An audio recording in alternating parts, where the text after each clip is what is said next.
दोस्तों, कैसे हैं आप सभी का स्वागत है आपके अपने YouTube channel motivation by Sandeep Dubey में। अच्छा, आज हम ऐसे मुद्दे में बात करेंगे जिसमें आप छत्तीसगढ़ लोक सेवा आयोग से जुड़े विषयों के बारे में बात करेंगे कि क्या क्या चरण होता है। देखो, अगर आप पीएससी का सीजीपीएससी का एग्जाम दिलाना चाहते हैं तो सबसे पहले अनिवार्य है कि आपका ग्रेजुएशन पूरा होना चाहिए, पहला चीज। दूसरा, ग्रेजुएशन पूरा होने के बाद आपको पहले प्रारंभिक पेपर दिलाना होगा, जिसमें 2 पेपर होते हैं एक दिन में ना, 2-2 घंटे का होता है। पहला होता है सामान्य अध्ययन और दूसरा होता है गणित के बारे में और तार्किक योग्यता। उसमें नॉलेज मतलब उसमें आपका हिंदी और छत्तीसगढ़ी विषय भी सम्मिलित रहता है पेपर नंबर 2 में। तो पेपर नंबर 1 में सामान्य अध्ययन, तो किसके बारे में? छत्तीसगढ़ का सामान्य अध्ययन, उसका इतिहास, उसका भूगोल, उसके बारे में सब कुछ। भारत का सामान्य अध्ययन, संविधान, ये सब चीजें होती है। और दूसरा पेपर जैसे मैं बोल रहा था कि रीजनिंग, मैथमेटिक्स, लैंग्वेज, इससे रिलेटेड होता है। ये तो रही प्रारंभिक परीक्षा की बात। वैसे प्रारंभिक परीक्षा में अगर आप ओबीसी हैं, एसटी एससी है या अदर कैटेगरी के, तो आपको 23% लाना अनिवार्य है 200 नंबर में ना। और अगर आप जनरल कैटेगरी से, सामान्य वर्ग से, तो आपको 33% लाना अनिवार्य है। इसके बिना आप उससे क्वालिफाई नहीं होंगे। ये तो एक क्राइटेरिया है, लेकिन आपको लाना ही है। अच्छा, 200 अंक के पेपर है, इसमें माइनस मार्किंग भी है 1/3। तो लोग इसको थोड़ा गलत समझते हैं कि 1/3 मतलब 2 का 1/3। नहीं भाई, 2 का 2/3 मतलब लगभग 66% के आसपास पॉइंट। मतलब 2 में ना, 2 में 66%। अगर आप 2 प्रश्न बनाते हैं तो मान लो सही करते हैं तो 4 नंबर पाएंगे, और गलत करते हैं तो उसका 1/3 कट जाएगा। मतलब 4 नंबर का 2/3 कट जाएगा, ऐसा। और इसको समझाऊंगा। ये तो रही प्रीलिम्स के बारे में बात। अब रही मुख्य परीक्षा। तो मुख्य परीक्षा में 7 विषय होते हैं और सबको 3-3 भागों में विभाजित किया गया है, लेकिन निबंध 2 भाग में, जैसे अभी आगे देखते हैं। प्रश्न पत्र 1 भाषा मतलब लैंग्वेज, इसमें 3 भाषा है, हिंदी, अंग्रेजी, छत्तीसगढ़ी।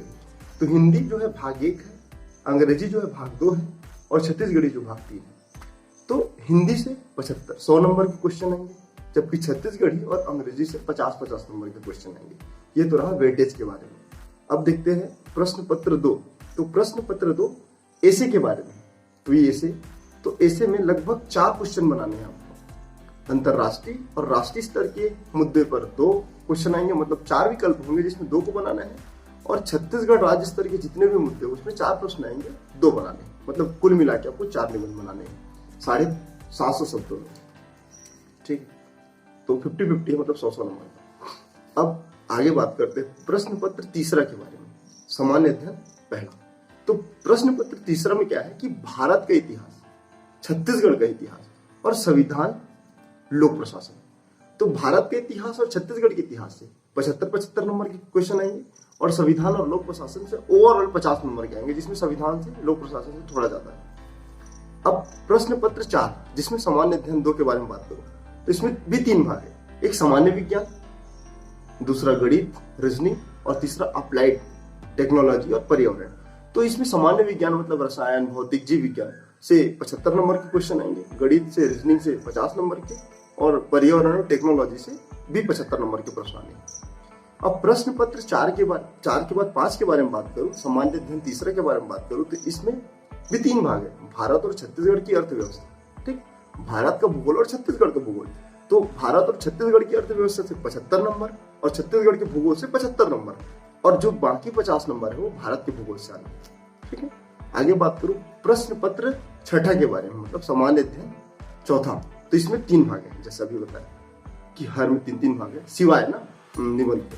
तो प्रश्न पत्र 6 में 3 भाग है, दर्शन शास्त्र, समाज शास्त्र और छत्तीसगढ़ की सामाजिक परिदृश्य। तो दर्शन शास्त्र से 75 नंबर के आने हैं, छत्तीसगढ़ के सामाजिक परिदृश्य से 75 नंबर के आने हैं, जबकि समाज शास्त्र से सिर्फ 50 नंबर के आने हैं। मतलब वेटेज ये दर्शन शास्त्र और छत्तीसगढ़ के सामाजिक परिदृश्य का ज्यादा है कंपेयर टू समाज शास्त्र।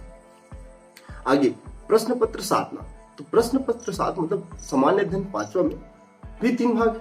पहला कल्याणकारी विकासात्मक कार्यक्रम और कानून, मतलब जिसमें आईपीसी, पर्यावरण अधिनियम, जल अधिनियम है ना, आरटीआई मतलब सूचना का अधिकार, ये जितने भी अधिनियम इसके अंतर्गत आते हैं। उसके बाद भाग दूसरा है अंतरराष्ट्रीय और राष्ट्रीय खेल, घटनाएं, संगठन। संगठन में अंतरराष्ट्रीय संगठन मतलब यूएन के अंदर जितने भी ऑर्गेनाइजेशन, WHO है ना, विश्व बैंक और बहुत सारे। और लास्ट है राष्ट्रीय, अंतरराष्ट्रीय शैक्षणिक संस्थान एवं मानव विकास में उनका योगदान। अच्छा, इसमें व्यापम का भी क्या, व्यापम क्यों गठन हुआ है ना, आईआईटी क्यों आया, आईटीआई का उद्देश्य क्या है, ये सब चीजें तीसरा भाग में आ जाएगा। तो कल्याण, जैसे कानून से 75 नंबर का आएगा, और जो जितने भी अपने अभी बताया शैक्षणिक संस्थान उससे 75 नंबर आएगा, बाकी जो अंतर्राष्ट्रीय खेलकूद संस्थान है उससे सिर्फ 50 नंबर का बैठेगा। तो ऐसा रहा उसका अंक का डिस्ट्रीब्यूशन। अगर लास्ट में बात करूँ तो अंकों के डिस्ट्रीब्यूशन को लेके, कि मेंस में 300 अंक के पेपर होते हैं, कुल 7 पेपर में निबंध को छोड़ के बाकी के सबके 3 भाग होते हैं, निबंध के सिर्फ 2 भाग होते हैं।